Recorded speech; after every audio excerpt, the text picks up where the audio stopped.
selamat datang lagi. Oke, hari ini kita mau bedah satu pertanyaan yang umurnya udah ribuan tahun, tapi jujur sampai sekarang masih seru banget diperdebatkan. Pertanyaannya gini, Yesus yang di Injil Yohanes disebut Sang Firman atau Logos, dia itu sebenarnya pencipta alam semesta yang setara dengan Allah, atau justru dia adalah ciptaan pertamanya? Dua ide yang sangat bertolak belakang. Dan keduanya sama-sama punya dasar argumen yang kuat dari teks yang sama. Nah, itu yang bikin menarik. Betul. Jadi hari ini kita akan jadi detektif teologis.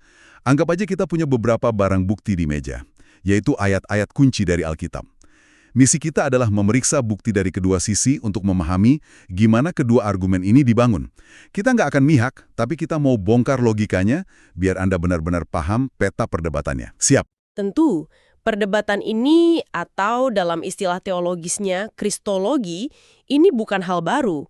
Udah ada sejak zaman gereja mula-mula.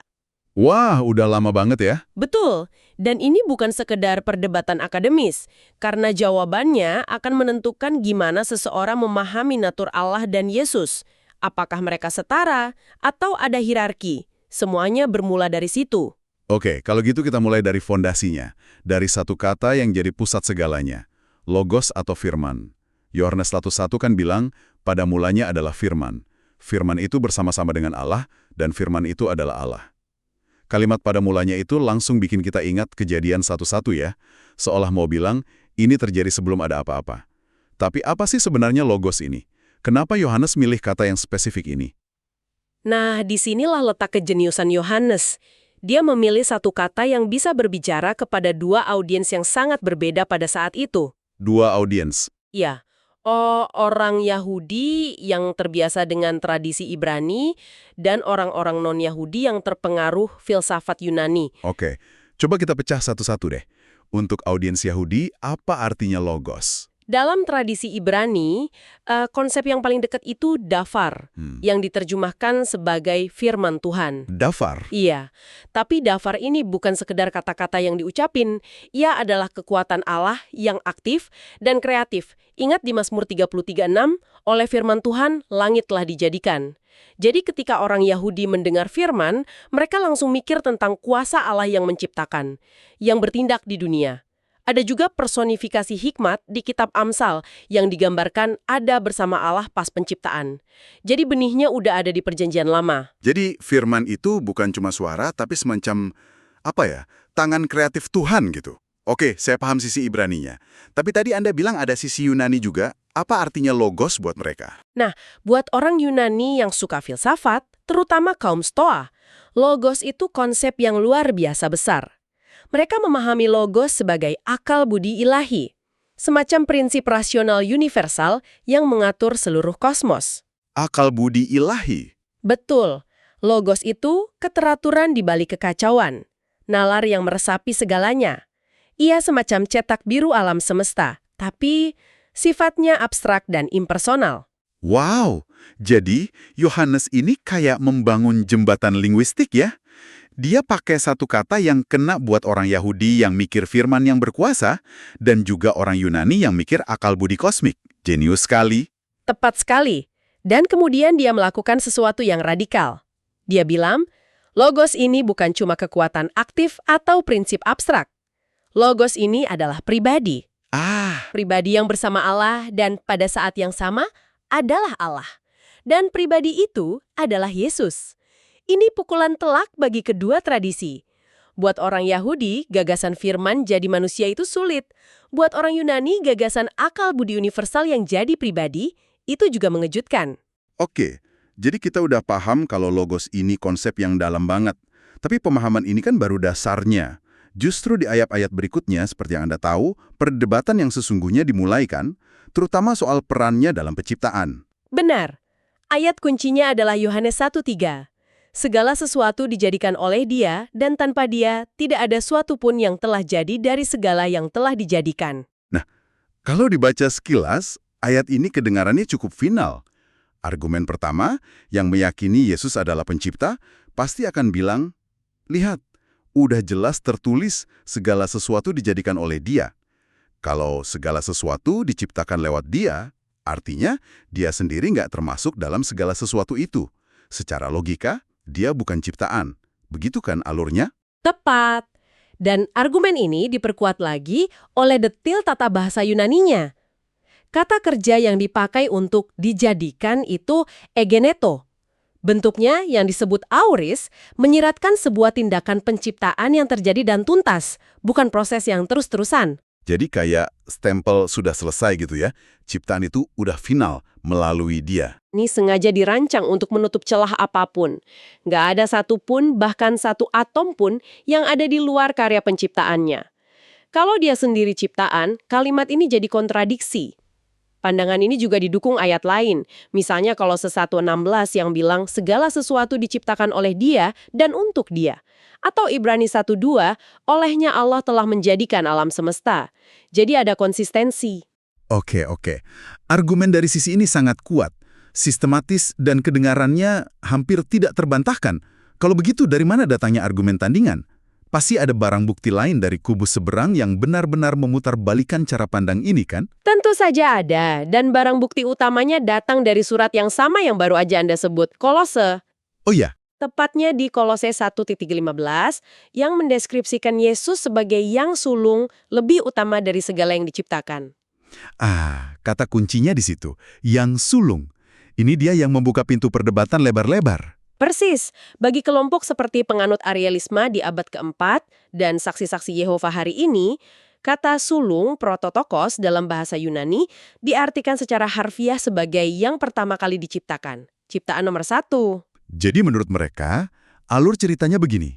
Pertama, Allah atau Yehowa sendirian. Terus, dia menciptakan satu makhluk pertama yang paling agung dan mulia, yaitu Yesus. Setelah itu, barulah Allah bersama Yesus sebagai agen atau mandornya menciptakan segala sesuatu yang lain. Gitu. Tepat. Dalam kerangka berpikir ini, penekanan utamanya itu pada keesaan Allah yang absolut. Hanya ada satu pencipta yang tidak diciptakan, yaitu Allah Bapa. Yesus, meskipun sangat mulia dan lebih tinggi dari semua malaikat dan manusia, tetap dia ada di kategori ciptaan. Mereka juga akan menunjuk ke ayat lain di Amsal 8 yang menggambarkan hikmat yang mereka identikkan dengan Yesus sebagai sesuatu yang diciptakan oleh Allah sebagai permulaan pekerjaannya. Bagi mereka, ini menyelesaikan masalah hierarki ilahi. Allah tetap nomor 1, Yesus nomor 2, sang ciptaan yang sulung. Tapi tunggu dulu. Kata sulung di budaya kuno, terutama di konteks Yahudi, kan nggak selalu berarti pertama lahir secara kronologis kan? Bisa juga berarti paling utama, pewaris, atau yang punya peringkat tertinggi. Kayak Daud yang disebut anak sulung Tuhan, padahal dia anak bungsu. Anda menyentuh jantung dari argumen balasannya. Inilah tepatnya yang dikatakan oleh kubu seberang.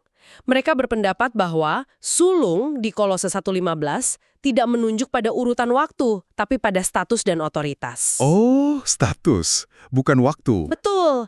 Yesus adalah yang sulung karena dia memiliki supremasi dan hak waris atas seluruh ciptaan. Dia pewaris dan penguasa segalanya. Mereka akan menunjuk ke ayat selanjutnya, ayat 16, yang mengatakan, karena di dalam dialah telah diciptakan segala sesuatu. Kata karena itu jadi kunci. Dia sulung karena dialah penciptanya, bukan dia sulung lalu menjadi pencipta. Wah, ini benar-benar menunjukkan bagaimana satu kata bisa jadi poros bagi dua alam semesta teologis yang beda banget. Satu pihak lihat sulung sebagai urutan waktu, pihak lain lihatnya sebagai status. Keduanya punya argumen yang masuk akal dari teks dan konteks budaya.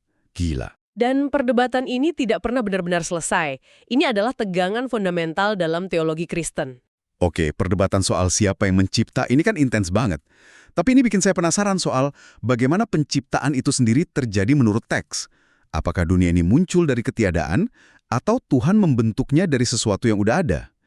Ini kan juga berhubungan dengan kuasa Sang Pencipta. Pertanyaan bagus.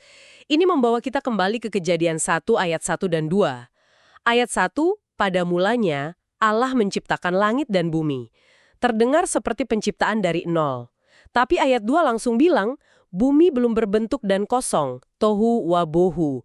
Gelap gulita menutupi samudra raya. Nah, tohu wabohu ini, apakah ini deskripsi dari ketiadaan, atau ini adalah deskripsi dari materi purba yang kacau, balau yang udah ada sebelum Tuhan mulai menatanya? Itulah perdebatan klasiknya. Di satu sisi ada doktrin yang disebut creatio ex nihilo, penciptaan dari ketiadaan.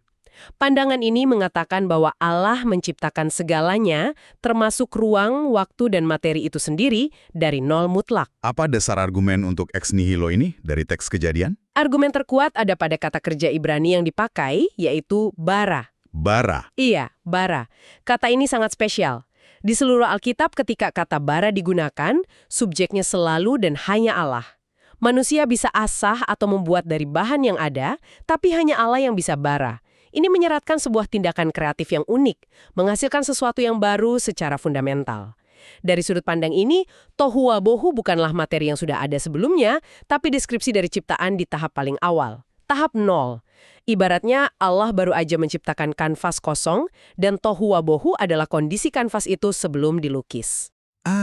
Jadi kuncinya di kata kerja itu ya, kata yang cuma bisa dipakai Tuhan. Itu detail kecil tapi implikasinya besar sekali, tapi pasti ada pandangan alternatifnya kan? Tentu, pandangan alternatifnya mengatakan bahwa narasi Kejadian 1 itu tidak terlalu peduli dengan asal-usul materi. Fokusnya adalah bagaimana Allah, sang arsitek agung, membawa keteraturan atau kosmos dari kekacauan atau kaos. Oke. Dalam pandangan ini, tohu wabahu adalah kondisi kacau yang sudah ada. Mirip seperti mitos-mitos penciptaan di peradaban tetangga Israel, kayak Babilonia, di mana dewa-dewa bertarung dan membentuk dunia dari jasad monster laut yang kacau. Tapi bedanya di Alkitab nggak ada dewa-dewa yang bertarung kan? Nah, itu dia pembinaan teologis yang paling krusial. Di Kejadian, hanya ada satu Allah yang berdaulat. Dia tidak perlu bertarung dengan kekacauan. Rohnya melayang-layang di atas permukaan air, itu menunjukkan kontrol penuh. Dia hanya berfirman, dan keteraturan pun tercipta. Jadi kalau kita pakai analogi tadi, pandangan ini melihatnya bukan seperti seniman yang menciptakan kanvas kosong, tapi seperti pemahat ulung yang dihadapkan pada bongkahan marmer raksasa yang tak berbentuk, yaitu si tohu wawohu. Tindakan kreatifnya adalah memahat dan membentuk keindahan dari bongkahan itu. Kedua pandangan ini sama-sama menekankan kedaulatan Tuhan, tapi dengan fokus yang sedikit berbeda. Jadi apa artinya semua ini? Setelah kita membongkar argumen dari berbagai sisi, kita kembali ke pertanyaan awal. Pencipta atau ciptaan? Kelihatannya nggak ada jawaban yang sederhana ya. Sama sekali tidak. Yang kita lihat adalah adanya dua jalur penafsiran yang konsisten di dalam Alkitab itu sendiri. Di satu jalur yang fokusnya pada Yohanes 1, Ibrani 1, dan penafsiran status di Kolose 1, kita menemukan gambaran Yesus sebagai Sang Firman yang kekal, ilahi, setara dengan Bapa yang menciptakan alam semesta dari ketiadaan. Dan di jalur lain, yang fokus pada keesaan mutlak Allah dan penafsiran kronologis di Kolose 1, kita menemukan gambaran Yesus sebagai ciptaan pertama yang paling mulia, agen utama Allah dalam proyek penciptaan selanjutnya. Dua kesimpulan yang sangat berbeda, lahir dari bahan-bahan yang sama. Benar. Ini menunjukkan betapa krusialnya peran interpretasi. Bagaimana kita memahami satu atau dua kata kunci bisa membangun seluruh bangunan teologis di atasnya. Ini benar-benar pengingat yang kuat tentang betapa kompleksnya teks-teks kuno ini.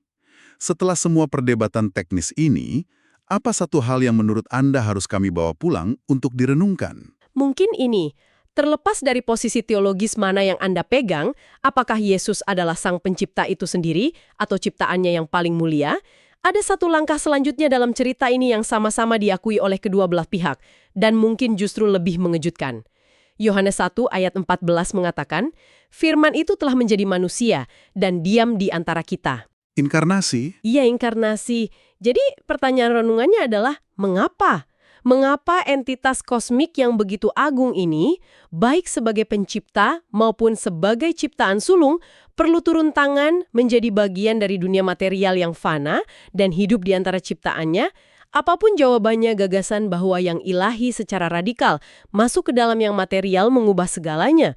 Mungkin misteri dibalik mengapa dia datang pada akhirnya jauh lebih dalam dan transformatif daripada perdebatan tentang bagaimana dia ada pada mulanya.